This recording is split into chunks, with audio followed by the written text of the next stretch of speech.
Hola, buenas noches, buenos días, buenas tardes desde el lugar donde nos estén viendo. Bienvenidos a un programa más de Estación Sin Tiempo, un programa dedicado a entrevistas de autores, escritores, poetas, ya sean peruanos y de cualquier país.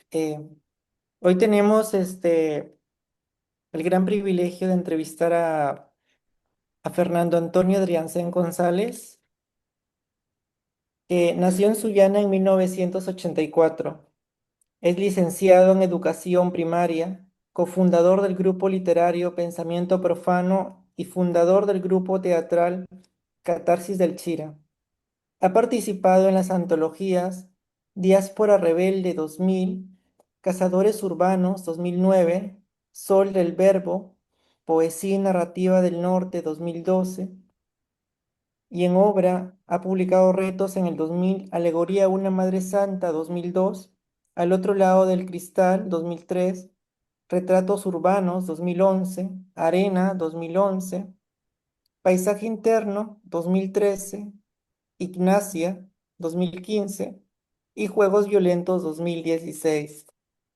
Tengo el honor de tener sus libros aquí conmigo. Historieta. Los he leído y realmente una exquisitez de libros, sinceramente. También tuve el gusto de participar en esta edición de esta revista, Pensamiento Profano, que dirige Fernando Adriancén. Eh, Uno de sus últimos libros es realmente Sueños de Venus, que lo tenemos aquí, que se publicó en el 2022 y es su última y más aclamada obra. Lo más valioso y positivo de esta novela es la madurez de su narrativa.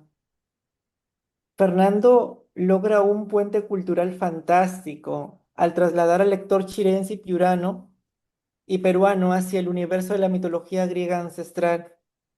A través de una prosa lírica sumamente cuidada, humaniza y exalta la figura de las musas y diosas, demostrando que la literatura regional puede dialogar perfectamente con los grandes mitos universales de la humanidad. Queremos empezar esta sección con una primera pregunta. Fernando, nuestro programa se llama Estación Sin Tiempo. En tu obra, Sueños de Venus, viajas miles de años atrás hacia la mitología griega.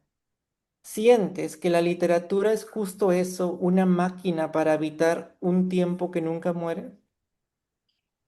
Hola, buenas noches, Gustavo. Pues primero que nada, agradecerte por la invitación. He escuchado prácticamente una biografía, bueno, que está ahí también en Sueños de Venus, y has hecho prácticamente un viaje por todo lo que he hecho desde el año 2000, pues yo vengo publicando desde ahí y he tratado de mantenerme vigente porque ese es otro detalle, ¿no? O sea, el problema es escribir, de pronto escribes un libro y de ahí te acuerdas a los 5 años que eres escritor y vuelves a escribir dentro y vuelves a publicar. Pero respondiendo a tu pregunta y agradeciendo a tu invitación, que si la literatura de alguna forma es una máquina para habitar en el tiempo que nunca muere, pues sí, ¿no? De alguna manera sí, nos permite conocer el pasado, no nos permite conocer el futuro porque eso es imposible, pero sí nos permite conocer el pasado reciente y el pasado más antiguo, ¿no? Entonces, la literatura nos permite viajar, nos permite transportarnos a otros mundos, si se quiere. Recordemos que también existe la literatura de ciencia ficción, ¿no? La que nos permite salir de este planeta y todo eso. Entonces, sí, la literatura yo creo que nos permite revisar, volver a interactuar y nos da esa posibilidad de volver a ser humanos. Efectivamente, la literatura nos da esa posibilidad de volver a nuestra esencia. ¿Cómo hace un escritor nacido en Sullana, rodeado de la herencia del sol y los valles del Chira, para conectar de una forma tan íntima con las deidades y musas del mundo clásico europeo? ¿Y qué hilos invisibles unen a Sullana con la Grecia antigua? A ver, cuando yo escribí, a ver, lo que pasa con los sueños de Venus, que es a la que hace referencia, lo que pasa es que los sueños de Venus tuvieron dos etapas, ¿no? Este libro tuvo dos etapas. La primera etapa son los cuentos que están en Wattpad, que es por donde inicié. Son cuentos que arrancaron más o menos en el año, por la pandemia, más o menos por ahí, tal vez un año antes, por ahí empecé a esbozar los primeros cuentos. Un pecado mío es que no los fecho, cosa que debería comenzar ya a hacer otra vez porque a veces uno se olvida y pues el primer borrador se te pierde y al final no sabes, pues, ¿no? Entonces, por ahí empezó. Entonces, primero empiezan los cuentos, los que son los capítulos individuales, ¿no? Verónica, este, de ahí Eugenia, Nahuel, Úrsula y Sebastián. Digamos que esos son los cuentos que empiezan. Yo termino de armar los cuentos, me engancho mucho con dos, con el de Nahuel y con el de Úrsula, que son los más desarrollados, porque el de Sebastián es una alegoría más que todo a mis abuelos, ¿no? Tanto a mis abuelos paternos como a mis abuelos maternos. Es una combinación de historias y de esta nostalgia que siento por la casa donde yo nací, que fue en la calle Ugarte, perdón, en la calle Bolívar. No, en la Ugarte vengo a los 10 años, pero en mis primeros años de infancia yo los paso en la Bolívar. Y mis abuelos paternos vivían ahí. Entonces, Sebastián, la casa que se describe ahí es esa casa de la Bolívar, de la calle Bolívar. Entonces, primero nacen los cuentos. Cuando yo ya tengo el capital para poderlos publicar, es que nace esta idea de conectar todos esos cuentos, porque todos tienen sí, una idea temática que es el amor en diferentes alturas, ¿no? O sea, vas empezando desde el enamoramiento y terminas hasta el amor eterno, ¿no? La muerte.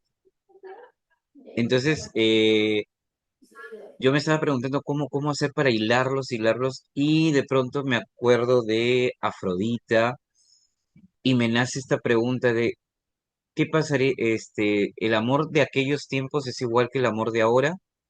El amor que se profesaba Romeo y Julieta, el amor que se profesaba Ivanhoe con este, la joven de la novela y otras figuras literarias, es igual que el amor de actual. Y la idea de estos cuentos es tratar de demostrar eso. La respuesta no la doy directamente yo, la respuesta la construye de alguna forma el lector a medida que va avanzando a través del libro. Entonces, de alguna manera sí, hay una conexión entre uno y otro. Como yo se lo dije a un colega, que es reportero, también tiene mucha influencia de los Caballeros de Zodiaco, por si no lo has notado, tiene por ahí como que su influencia, como que Afrodita tiene sus protectores, ¿no? O sea, que vienen a ser los erotes, que más o menos se comportan como se comportan los caballeros, ¿no? Los caballeros de Zodiaco protegen a Atena, igual la protegen a Afrodita, ¿no? Entonces, y eso se ve mucho entre el intermedio del cuento de Nahuel con el cuento justamente de Úrsula, ¿no? Y se aparece la diosa Nix y todo, y hay toda una historia ahí. Entonces, eso yo creo que sí, de alguna forma sí se puede, tranquilamente la literatura universal puede tranquilamente dialogar con la literatura regional y creo que el libro lo trata de demostrar. Has logrado algo magnífico al unir estos cuentos, realmente una novela muy rica, muy enriquecedora, que uno la siente parte de uno mismo. Qué Cla- maravilla, en serio. No, claro, esa es la idea, ¿no? O sea, tratar en lo posible de que el lector se siente identificado y que poco a poco se vaya sumergiendo en esas historias, ¿no? Eso es siempre lo que he tratado de hacer y no sé si te percataste a veces en los otros libros, trato de siempre conectar con el lector. Es más, en lo último que estoy escribiendo, el personaje central es una escritora, o sea, ella es una escritora y le habla directamente al lector. O sea, ella no le escribe, ella no relata dentro de su mundo o para su mundo, sino que ella dialoga con quien la está leyendo. Aunque esa persona que la lee no le puede responder, pero ella le envía ciertos mensajes y lo va conectando con la historia, lo va atrapando. Qué maravilla, en serio. Gracias, gracias. Para ti, escribir y enseñar son dos vidas que corren en paralelo y que son dos de tus grandes pasiones. En una época donde los jóvenes pasan horas frente a las pantallas táctiles de los celulares, consumiendo videos rápidos, ¿cuál es tu truco de maestro en el salón para que un estudiante se enamore de la palabra escrita? Cuando yo estaba revisando las preguntas de la entrevista, me hiciste acordar una pequeña anécdota que tuve en el EVA, antes de ingresar al EBR. Ocurre que para el año 2015 se me cruzan dos trabajos, uno era el instituto y otro era una plaza que había conseguido para enseñar en el EVA Salaberry. Antes de retirarme del EVA Salaberry, por necesidad del EVA me dan comunicación, ¿no? Esto por mis escritos, yo argumentaba que tenía experiencia, etcétera, etcétera. Entonces me dan la posibilidad de enseñar comunicación en la noche. Entonces, recuerdo mucho una clase de un sábado, sí fue un sábado, en donde comienzo a hablar de literatura, pero empiezo justamente por los clásicos. En este caso, no, perdón, empiezo por un cuento que me gusta mucho que se llama Corazón de la de Edgar Allan Poe. Entonces, yo les narré el cuento. Y recuerdo mucho que de esa semana que yo les narré, ojo que nos encontrábamos sábado a sábado, no era de un día para otro, sino era sábado a sábado. Entonces, yo les narro este cuento, los chicos se quedan impresionados todo, y recuerdo mucho de que una alumna el sábado siguiente me dice, profe, su cuento me gustó mucho y mire, conseguí el libro y me muestra el libro, ¿no? Donde estaba justamente Corazón del Ator y otros cuentos de Edgar Allan Poe. Entonces, creo que la clave está en la pasión que le puedas poner a lo que le narras a los estudiantes, ¿no? O sea, convencerlos de que aparte de las pantallas, ¿no? Aparte de los celulares, pues sí podemos conectar con los libros, ¿no? Y que los libros son ese mundo que lamentablemente hemos perdido. Hace poco había salido un video de una academia para profesores en donde hablaba de que la prueba del Minedu, decía de que de cada 10 alumnos, 3 nomás leía, 7 no leía. Entonces, y la pregunta que soltaba ella, ¿por qué creen que los alumnos no leen, ¿no? ¿A qué creen que los alumnos no leen? Recuerdo mucho que respondí diciéndole algo que me parece que es muy cierto. Yo soy de la generación del 90, pero tuve la suerte de estudiar en una escuela en donde uno tenía una muy bonita biblioteca, ¿no? Número dos, se impulsaba mucho lo de la lectura de forma inconsciente, no de forma consciente. En los años 90, del 90 hacia atrás, nunca existió el plan lector. Los profesores, los estudiantes y demás, los padres de familia, no incidían en la lectura porque no había medios de información automáticos que les pudieran dar las respuestas a los estudiantes. Entonces el estudiante estaba obligado a ir a la biblioteca o buscar la información a través de periódicos, enciclopedias, etcétera. O sea, estaba obligado porque no tenía. La radio simplemente entretenía y escuchabas música, pero no te daba información. Entonces, cuando aparece la televisión, luego va a aparecer la computadora y va a comenzar a aparecer el internet, es que comienza a revolucionar todo esto. Y poco a poco, las familias de una generación como las del 90, como las del 80, en donde los profesores nunca se preocuparon por leer, en insistir en que lean porque la gente de por sí leía. Entonces, tenemos una generación de adultos que no consumen literatura porque simplemente no le enseñaron a consumir literatura. No le enseñaron que debían leer, cogían un periódico, sí, pero una vez a las 500. Cuando aparece el celular, aparece la facilidad que puedo leer en el celular o que en un video me reducen la información, entonces ya la gente ya no tiene la necesidad de regresar a los libros. Entonces, esa es tal vez la razón principal por la cual tenemos una generación que poco lee. Sin embargo, cuando aparece lo del plan lector, de alguna forma el Minedo poquito a poquito ha ido tratando de mejorar lo que se había destruido. Hay que recordar que son casi 20 años, o 30 si queremos contar del 2000 hasta el 2010, en que los estudiantes no se les exigió leer, ¿no? A partir del 2005 empezó el plan lector y recién empezó la exigencia de la lectura, pero antes de ello no.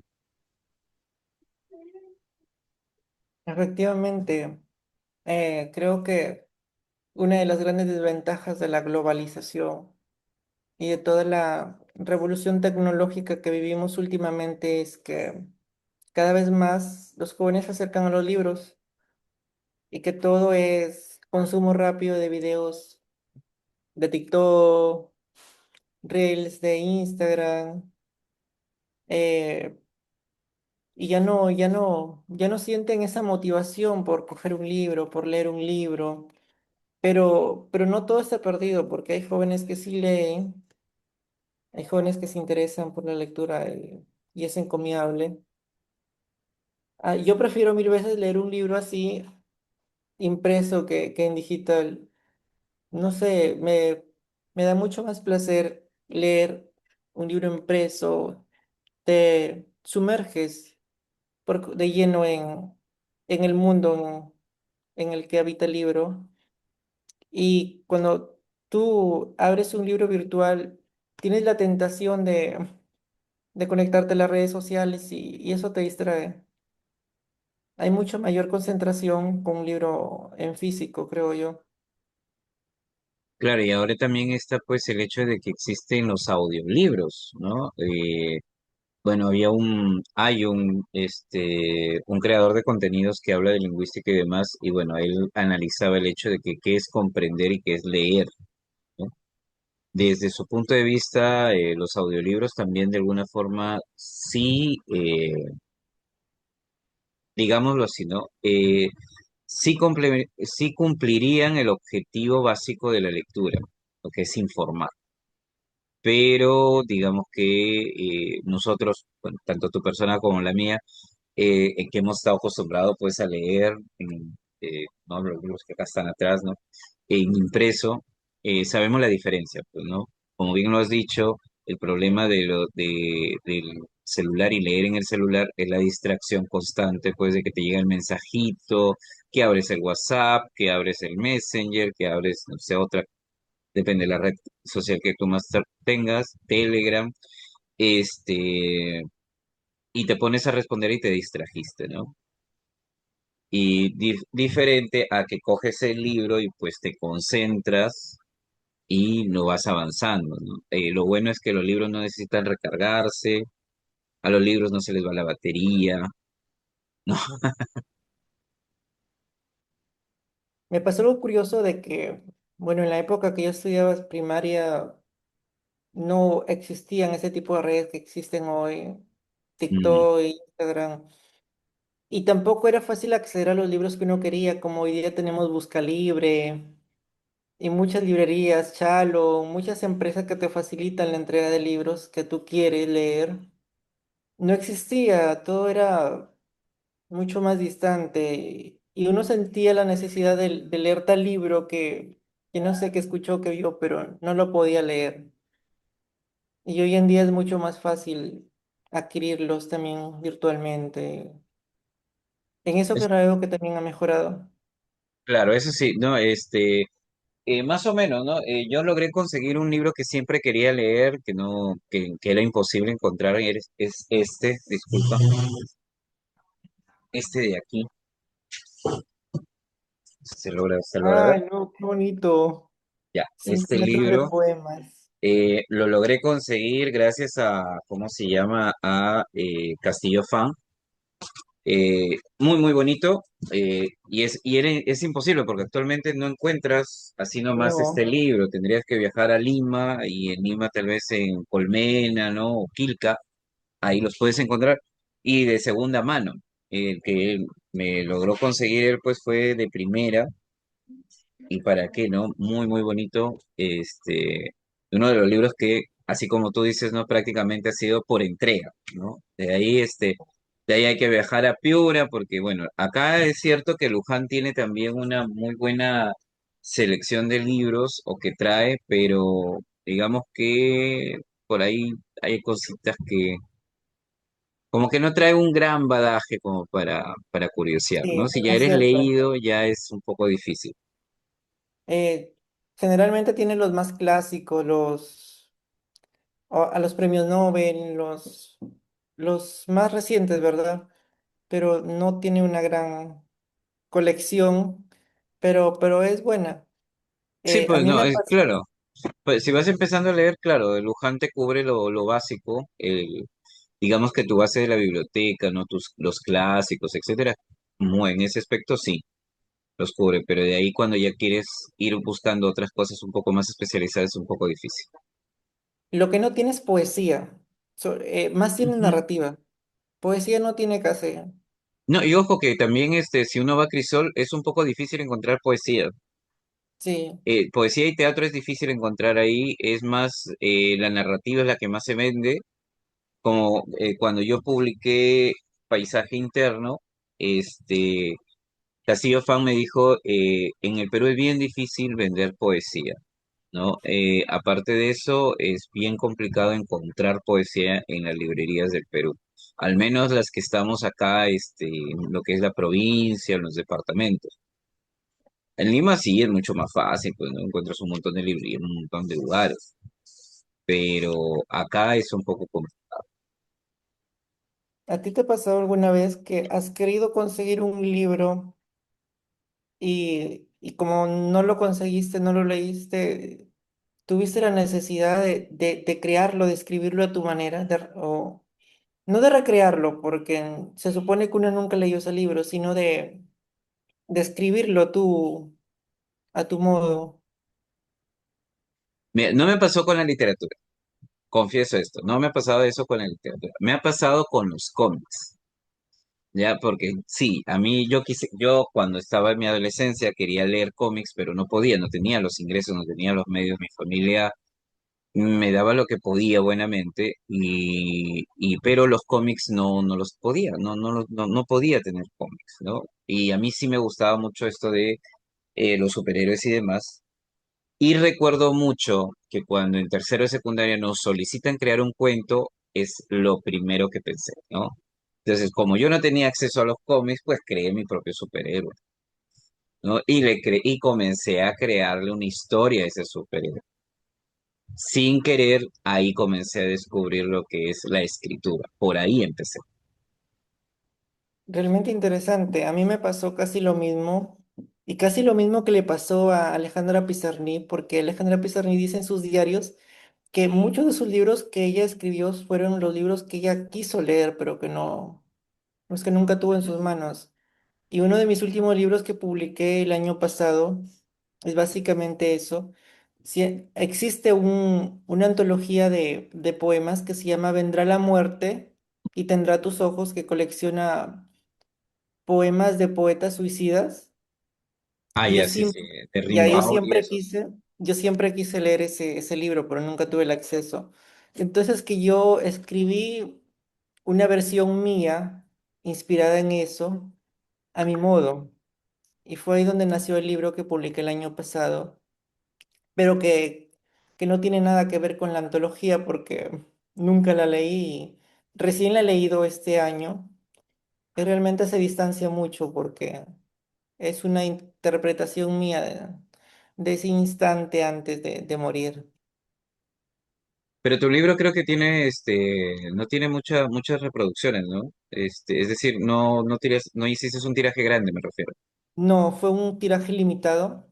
Ya, Y claro. también ella entra a tallar otro tema de la madre que intenta recalar en la herida que su propio hijo murió por suicidio y ella se da la tarea de investigar estos poetas suicidas y que tiene otra mirada, otra perspectiva. Mm, Eh, nunca hice no pensé hacer un tiraje grande porque tuve mala experiencia con mis primeros libros de que no, pues sí, ya que sin querer has tocado el tema de lo que es la parte de la edición de los libros en Sullana y, bueno, Piura, ¿no? Toda bueno, la región Piura. Pues sí, ¿no? Lamentablemente no tenemos, digamos que ahorita, con esta aparición de las ferias del libro que impulsa la Ujer Sullana, ¿no? De alguna forma, un buen contingente de escritores, al menos los que estamos vivos actualmente, eh, tenemos la opción de poder vender en escala mayor, ¿no? Lamentablemente antes de eso no era imposible. Por eso es que casi cuando yo empiezo a publicar los primeros libros, mis primeros escritos son fotocopiados en máquina de escribir, fotocopiados, de ahí los logro pasar a computadora, los imprimo y los fotocopio y también igual que tú, apenas si saqué unas cuantas copias, ¿no? Y esas las logré posicionar o vender. Pero sí, ¿no? O sea, es difícil un libro como por ejemplo, no sé, pues ponte un libro, vender un libro así acá, imposible, pues, ¿no? O sea, lograr sacar un libro así, difícil. Uno, por el costo y dos, para que te lo compren. Entonces, si por estos libros que están 3 soles, por ejemplo, ya, ahora ya lo subí, pues, ¿no? Ya dije, no, todo ha subido, yo también subo libros, pues, ¿no? Les he subido el precio. Mis colegas, pues, incluso, claro, como yo tengo este tipo de libros y la nueva edición de Los Juegos Violentos, ya, me dicen, por favor, tus libros trata de ponerlos al mismo precio de todos los demás. Pero hay un problema, pues yo no les puedo vender a los alumnos un libro de este estilo, pues no. O sea, los precios no pueden ser iguales. Y si los trato de vender iguales, pues lo primero que van a hacer los alumnos, pues, y como ya pasó, van a tratar de buscar la versión más económica y si pueden gratuita. Ocurre sí, que con juegos violentos yo lo tenía en Wattpad. No sé si conoces esta página. Ya. Entonces yo lo tenía ahí ese libro. Y en script también, porque como necesitaba unos documentos y me pedían subir documentos, subí un par de libros. Entonces, los alumnos del colegio al que voy a ir este martes 21, ya se habían conseguido tanto la versión en Wattpad como la versión en script. Y ya le habían dicho a la profesora, ya no queremos el libro porque ya lo conseguimos, ya lo tenemos por internet, etcétera, etcétera, etcétera. Y incluso le habían pasado el link a la profesora para que ella viera que ya tenían el libro y todo lo demás. La profesora preocupadísima me escribió todo y me dice, Fernando, mira, los chicos, mira, no quieren comprarlo, ya lo tienen, por internet, que esto, que lo otro. Entonces, a ver, pásame el link, yo ya sabía dónde era, pum, fui, lo saqué de ahí, lo puse en borrador, en el caso de Wattpad lo puse en borrador y en el otro simplemente lo saqué, ¿no? Lo eliminé. Y ya no, ya pues el enlace ya no funcionaba, obligadísimos a comprar el libro. Pero lamentablemente a ese nivel tenemos que llegar ahora porque la juventud de ahora es más difícil todavía que te compre el libro. Y ese es un problema. esa es una desventaja que juega en nuestra contra porque ya no compran el libro en físico y realmente es muy complicadísimo hoy en día vender mucho más poesía que novela. Hasta el cuento es muy complicado venderlo. Salen más las novelas que cuento, poesía. En mi caso, por eso mi último libro fue una pequeñísima, un tiraje muy pequeño para no perder porque sale caro publicar un libro. Sí, amigo, mira, no es por, por cortar, pero nos quedan unos 10 minutos por Zoom. Recuerda que acá son 45 Vale, minutos. Eh, Te quería preguntar si además de la ficción defiendes con fuerza la historiografía y la raíz está allá. Si tuvieras que elegir un mito, un personaje, un rincón de la historia de Sullana que merezca convertirse en una gran novela universal, ¿cuál sería y por qué?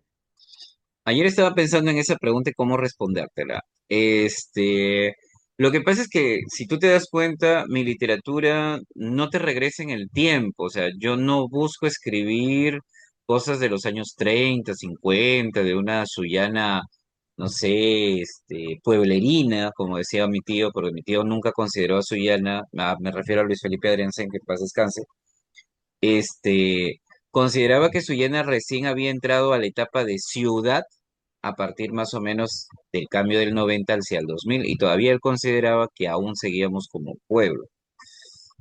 ¿Por qué? Por muchos motivos, ¿no? Entonces,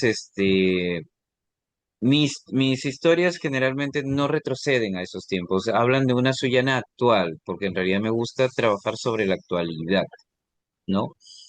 Entonces, si yo tuviera que recomendar un personaje de la historia, yo creo que hubieran dos que sí me parecieran interesantes. Primero, José de Lama.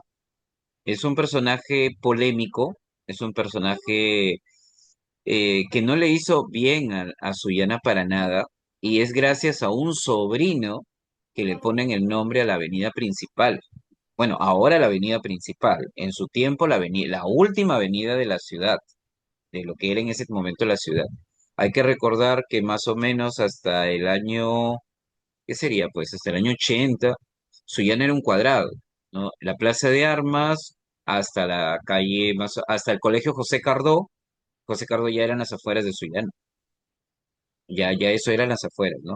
Más atrás el canal Vía, está, por eso es que ahí estaba el mercado, porque la gente consideraba que por allá debían estar, porque ya no, ya el centro era la Plaza de Armas, y de alguna forma, a medida que fue creciendo y pasando el tiempo, el mercado que estaba en la Plaza de Armas se traslada hacia el canal Vía.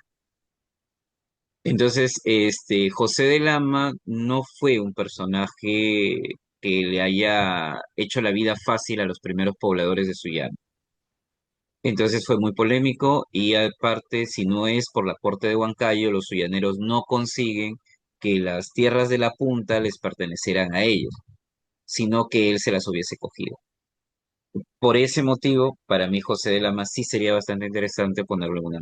Y la segunda sería Lola Cruz de Hacha.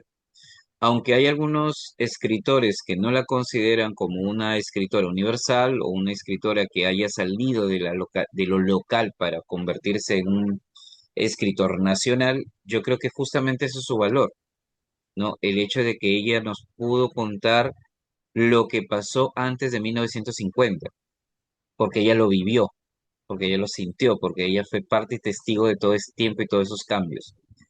Y muchos de sus cuentos, sí, los cuentos de ella sí están ambientados en una Sullana rural, en el campo de Sullana, eh, en estas personas que se asentaban al borde del río para vender comida, para vender clarito, para vender ceviche, ¿no? Que nosotros actualmente les llamamos los agachaditos, pues de esas personas también ella narró. Entonces, creo que esos dos personajes me parecerían interesantes. Y bueno, creo que ya hablamos, ¿verdad?, de lo que, de la literatura que hay acá en nuestra región. Eh, bueno, se dice que para producir y aprender hay que conocer, ¿no? ¿Qué es lo que el habitante común de Sullana aún no conoce de su propio pasado y que la literatura debería urgirle a descubrir? Bueno, la idea es justamente tal vez la identidad, ¿no? La identidad con su tierra. Lo que pasa es que Sullana, como fue formada a partir de cómo se formó, tal vez donde podrías encontrar las raíces de tu identidad como suyanero sería en la parte rural, al frente, en Marcabelica, en Salitral, en Querecotillo, Lancones, en toda la margen derecha del río Chira, es donde se había sentado los tayanes. Ahí estaría nuestra identidad, porque de este lado del río más bien era el cementerio de los tayanes. Nuestra historia empieza con ese personaje que te decía, ¿no? José de Lama, y estamos hablando más o menos entre, ¿qué será? Pues 1970 y algo, no, estoy mal. La independencia fue en 1821. Ya, alrededor de 1850 hacia 1900 recién se comenzó a formar la punta. Yo creo que ahí empieza todo. Eso sí sería interesante verlo en una novela, ver que la literatura haga ese puente con el suyanero actual. Porque el suyanero actual está muy desmemoriado, vive la vida por vivirla más que todo. Ahora para concluir con la entrevista, si pudieras viajar en el tiempo a tus años de escuela y encontrarte con ese niño, Fernando Adriancén, que apenas descubría los libros, ¿qué le dirías sobre los libros que escribiría en el futuro y sobre el maestro en el que se iba a convertir? Que no escriba y que no sea profesor porque se va a morir de hambre. No, yo creo que tu pregunta va en torno más que todo a la infancia, ¿no? ¿Qué decirle a los niños, qué decirle a los jóvenes de estos tiempos y de aquel tiempo, ¿no?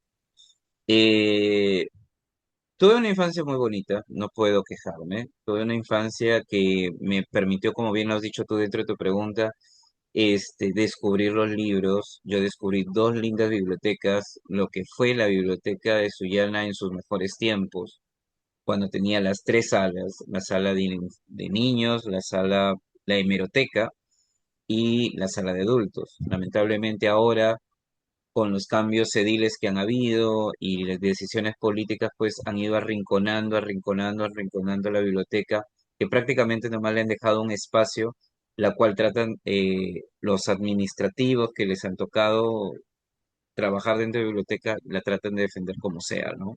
Con uñas y dientes. Porque si de los alcaldes fuera, también la desaparecía, ¿no? Porque de verdad que a los políticos lo que menos les agrada es que hayan personas que lean o que quieran descubrir la literatura. Sí, efectivamente. Entonces, eh, yo tuve esa buena oportunidad. Yo creo que los niños de ahora, lamentablemente, en el colegio que estoy, tal vez las bibliotecas me persiguen porque también hay una muy bonita biblioteca, a pesar de ser un colegio nacional, a pesar de ser un colegio rural, tiene una muy bonita biblioteca. El problema es que los libros están bastante desfasados y hace tiempo que no les llegan donaciones de libros. Pero es una muy buena biblioteca, ¿no? Un pecado que cometemos mucho los maestros es que nos olvidamos de llevar a los niños a la biblioteca. No preparamos sesiones orientadas a ello, sino que preparamos sesiones orientadas dentro del aula. Nos abocamos tanto al aula que nos olvidamos de los espacios en donde también se puede trabajar con los estudiantes. Yo creo que la infancia actualmente está resarciendo un daño que le hicieron a cuatro o cinco generaciones atrás, ¿no? Una población adulta que no lee, porque en realidad no lee, de la mayoría, el peruano, perdón, el peruano promedio, el adulto promedio, te leerá un libro, y esto es al año, ¿no? Pero hablamos en todos en general, porque digamos que aquellos que tienen cierto poder adquisitivo, pues tienen buenas bibliotecas, ¿no? Lamentablemente no todos gozan de ello y eso es muy, muy lamentable. Amigo, nos queda un minuto y se cierra. Tu micro. Así, amigo, efectivamente, ha sido un gustazo tenerte en el programa y entrevistarte. Eh, y sigue escribiendo, sigue escribiendo. Que la literatura es necesaria y mucho más en estos tiempos revueltos en los que estamos viviendo últimamente, con tantas cosas que se viven, porque la literatura es, no, es nuestro lado de supervivencia. Creo que gracias a ello seguimos aquí. Muchos de nosotros escribimos porque es una catarsis. un método de supervivencia. Y creo que sobre todo por eso escribimos, más allá de ser condecorados, escribimos por ese motivo de encontrar una conexión con el mundo exterior. Y ha sido un enorme placer tenerte aquí en el programa. No, más bien muchas gracias, Gustavo, por haberme invitado, por acordarte de este servidor. Y como bien dijiste, pues sí, yo creo que si hablamos de la vocación como escritores, es una vocación que pues nace de la necesidad de conectarnos, ¿no? A veces yo creo que ya no es una cuestión de que uno lo elige, ¿no? Sino que es algo que ya nace contigo y que de paso es como el aire, ¿no? Es como respirar, necesitas escribir. Hay momentos en que uno se quiere decir, bueno, ¿sabes qué? Ya no voy a escribir, ya no me quiero dedicar a esto, voy a hacer mi vida normal, pero de pronto es algo que viene desde adentro, que si no lo haces, no vives o no te sientes Sí. vivo. Entonces, ahora más bien me pasa lo contrario, ¿no? Más bien quiero dejar un poco la educación y quedarme solamente con la escritura, pero es casi imposible. Lamentablemente en el Perú, como bien lo decíamos en unas preguntas anteriores que decías tú, en el Perú no es posible vivir como escritor. Lamentablemente, los pocos que lo han logrado es porque o bien escriben para el exterior, es decir, los publican de forma externa y prácticamente terminan viviendo en los otros países en donde les están haciendo no el servicio, sino que que logran la cristalización del hecho de vivir de la escritura, ¿no? Por ejemplo, Jaime Bailey, Mario Vargas Llosa, prácticamente los dos han emigrado del Perú, uno vivía en España, el otro en Estados Unidos, incluso el mismo Beto Ortiz, otros, Iván Tais, entre otros, ¿no? Escritores. Santiago Rocanguiolo también está viviendo en España, justamente por eso, ¿no? Había un poeta acá, también de Sullana, que prácticamente terminado, viviendo en España. Y allá está Jean-Pierre por... Coderlupo. Ah, Jean-Pierre Coderlupo. ajá, Jean-Pierre, sí, no me acordaba el nombre. Sí. Jean-Pierre. Ya, entonces, por ejemplo, él está viviendo en España y prácticamente se dedica a la escritura, ¿no? Cosa que lamentablemente, pues, nosotros no podemos o no tenemos esa gracia. Listo, pues amigo, muchas gracias más bien. Quedó una pregunta en el tintero. ¿Lo reservamos para otra entrevista? ¿Cómo lo hacemos?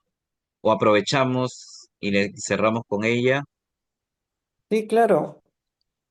Eh, ya. Has mencionado que te preocupa el relevo generacional y la falta de nuevos grupos literarios activos en la provincia. ¿Por qué crees que a los jóvenes de hoy les cuesta asociarse para crear literatura y qué nos está haciendo falta para motivarlos? Yo creo que uno de los grandes logros de la sociedad actual y del globalismo, como bien lo habías mencionado en una pregunta anterior, es el triunfo de la individualidad, ¿no? Ser individualistas.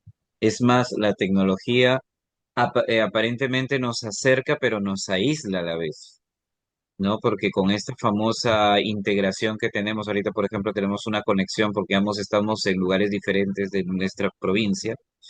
Sin embargo, a la vez también, si estuviéramos cerca, estuviéramos separados porque estuviéramos metidos en el celular, ¿no? Sí, Y eso ha hecho que lamentablemente los jóvenes no se junten.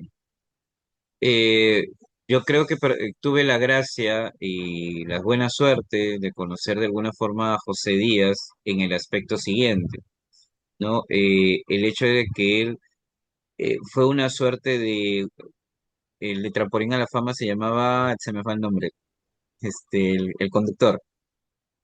Ya, una especie de ese personaje, no ahorita de verdad que se me va el nombre, porque fue descubriendo diferentes escritores y los fue reuniendo de alguna manera, o al menos nos dejó la semillita de que pueden formar un grupo, ¿no? Él hacía su taller, de alguna forma nos obligaba a que todos los miembros del taller eh, creáramos una antología, ¿no? Que era prácticamente en papel cuché, fotocopiada y todo, y esta se vendía. Y de alguna forma te inoculaba el bichito de asociarte con alguien más para tratar de cumplir este sueño de escribir en grupo o de pertenecer a un colectivo y a través de él poder sacar, como nosotros lo hicimos, revistas u otras cosas que te permitan darte a conocer, ¿no?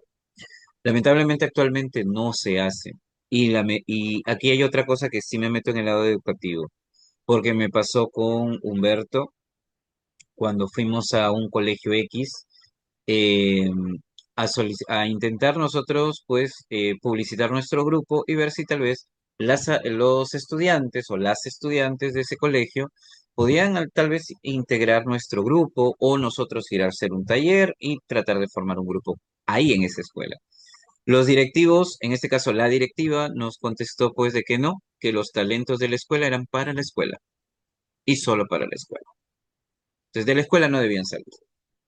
Y así como ella, no dudo que hayan otros directores o directoras que piensen exactamente lo mismo, ¿no? Entonces, los colegios los vuelven una isla dentro de una sociedad, no les permiten integrarse con otras escuelas, formar algún tipo de red, lograr formar nuevos grupos generacionales, ya no sea de literatura, de cualquier cosa. Y lamentablemente los jóvenes siguen creyendo que solo lo pueden cuando en realidad no lo pueden hacer solos, ¿no? Conozco varios escritores nuevos, entre ellos tu persona, ¿no? Pero, por ejemplo, yo creo que el más joven actualmente eres tú. De ahí más atrás de ti, ¿quién viene? ¿Quién está? Hay un escritor nuevo que publicó un libro hace poco acá en Sullana y que creo que ha sido alumno de Ricardo Muse, que es Fabricio, se me fue el nombre. Déjame Ya, acordar. Sí, ya. es más joven que yo y también es poeta. Lo he descubierto hace poco. Pero el Ha problema. estudiado en San Pedro Chanel, se llama Fabricio Alexander Zapata Núñez, Ah, ya sí, sí, que, sí, sí, sí. que presentó su libro de poesía de Vuelta a Babel, Sí, a mí también me edición llegó una Ciudad. invitación de su papá diciéndome de que le gustaría que fuera su presentación, etcétera, etcétera. La carta, bastante interesante la carta. Me Entonces, hubiera gustado, me hubiera encantado ir, pero a veces se te cruzan otras cosas me pasó y a veces... exactamente lo mismo. Me pasó exactamente lo mismo, pero el detalle es que, ya, pero Fabricio, por ejemplo, publica solo, o sea, se está publicando él solo. Creo Cordalupo, que sí. Cordalupo lo mismo, Elías Cordalupo creo que, no, Jean-Pierre, ¿no? Me dijiste su Jean-Pierre nombre. Guadalupe. Cordalupo también lo mismo, este, él, él prácticamente solo, ¿no? O sea, y ahí creo, no, no coinciden, porque creo que el chico que es nombrado es mucho más joven que Cordalupo. Sí, yo le calculo que debe tener unos 20 o 22 años. ¿Cordalupo? No, Fabricio, porque Codarlupo ya debe tener más de 30, creo. O no, no, no, debe tener, no, no, está entre 28 y 29, creo. Sí, 28 y Claro. 29. Sí, pero tú también estás dentro de la década de los 20 todavía, amigo. Así Estoy que entre 27. ya está joven, joven aún, Mm. joven aún. Entonces, ya pues, pero mira, si te das cuenta, tú estás marcando prácticamente ahorita el final de los poetas jóvenes.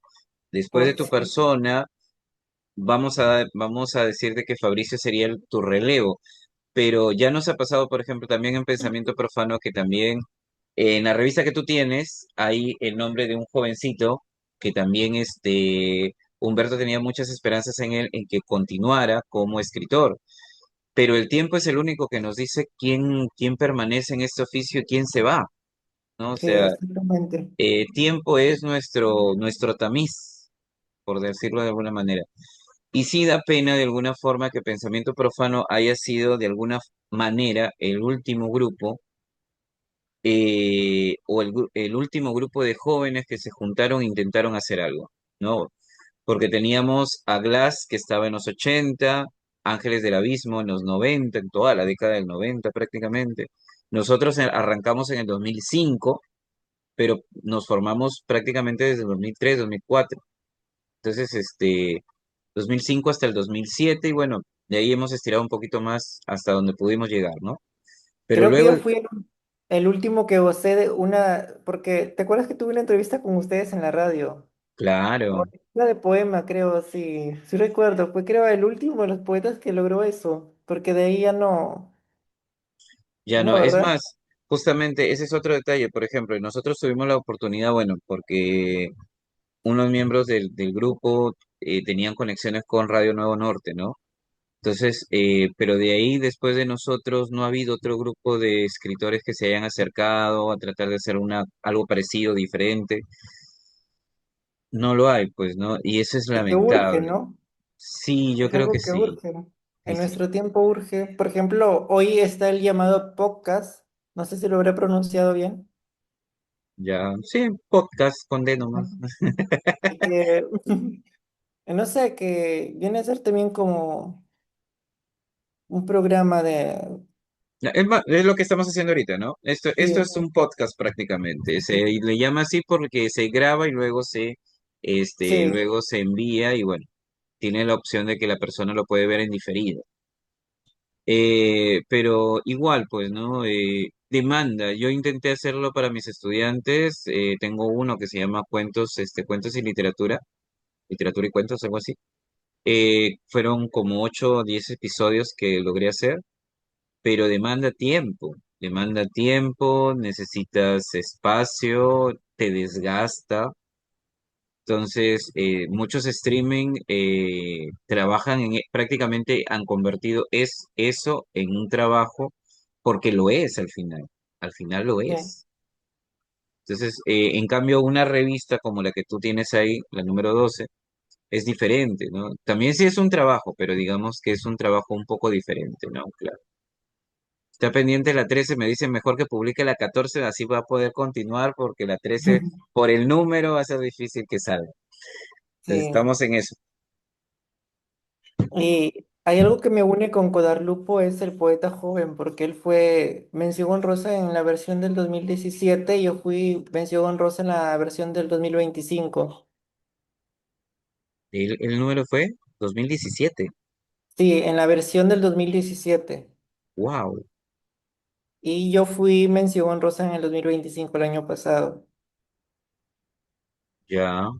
O sea, nos une por ahí ese concurso, porque es un concurso muy célebre acá Pero en mira, Perú.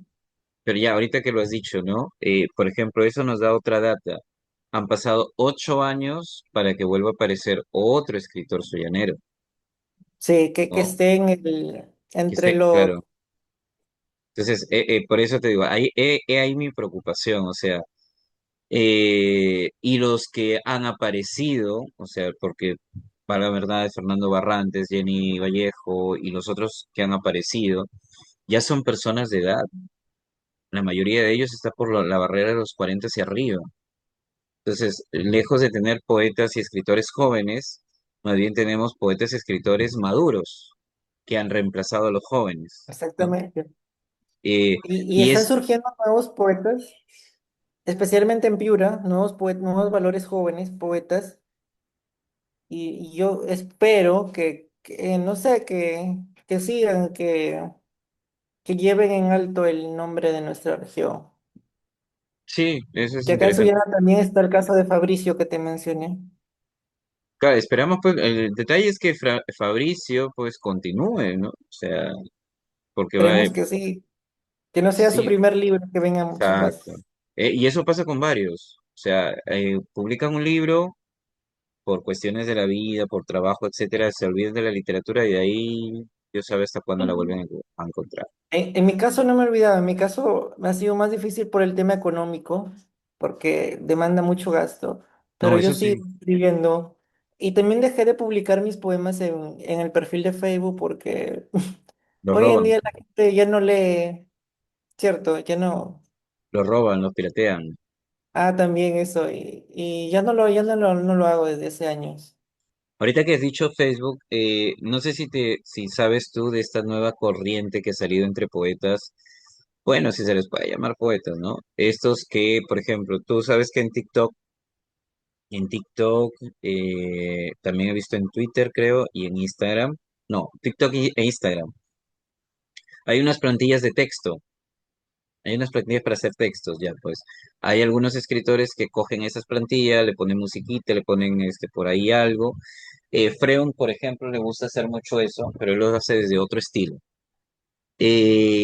Y ya, ¿no? Y así se mantienen vigentes, ¿no? Pero, o sea, es una poesía muy, muy reducida, muy pequeña, ¿no? Entonces, Sí, y a través de eso, pues, tratan de mantenerse, ¿no? ajá, me Así han yo dicho también. eso del consumo rápido, de que uno trate de abreviar sus poemas, pero no es algo, uno no escribe por las modas, por la tendencia que nos obliga, uno escribe por una necesidad personal, no por la tendencia, no por lo que demanda la sociedad, la crítica. Y creo que estaríamos yendo en contra de nuestra esencia al ceñirnos a esas nuevas normas, porque ya no escribiríamos sobre lo que nos urge escribir. Y Ujú. creo que el verdadero poeta hace caso omiso a esto y sigue escribiendo desde cómo piensa, desde cómo siente, desde su revolución interior, más allá de las tendencias, porque las tendencias pasan, como una canción que aparece hoy y toda la semana está en tendencia, pero al siguiente mes ya no va, Ah, ya no eso, suena, porque apareció una nueva. Lo mismo pasa con estos poemas demasiado cortitos, entre comillas. así es, amigo. Listo, entonces, pues ahora sí. Ahora sí, nos despedimos, amigo. Ha sido un gran placer hablar contigo. Igualmente, Gustavo, pues, y a tu audiencia, pues, agradecerle por agradecerte a ti por el espacio y a tu audiencia, pues, invitarlos a que puedan adquirir los libros, se pueden contactar a través de las redes, en el caso mío, a través con el nombre completo en Facebook, ahí me ubican y podemos coordinar para poder hacer la entrega de los libros si es que desean adquirir alguno, ¿no? Muchas gracias, Gustavo, y pues nada, hasta una próxima oportunidad será. Esperemos que sí, que haya Así es. una próxima oportunidad. Gracias, amigo. Buenas noches. Buenas noches.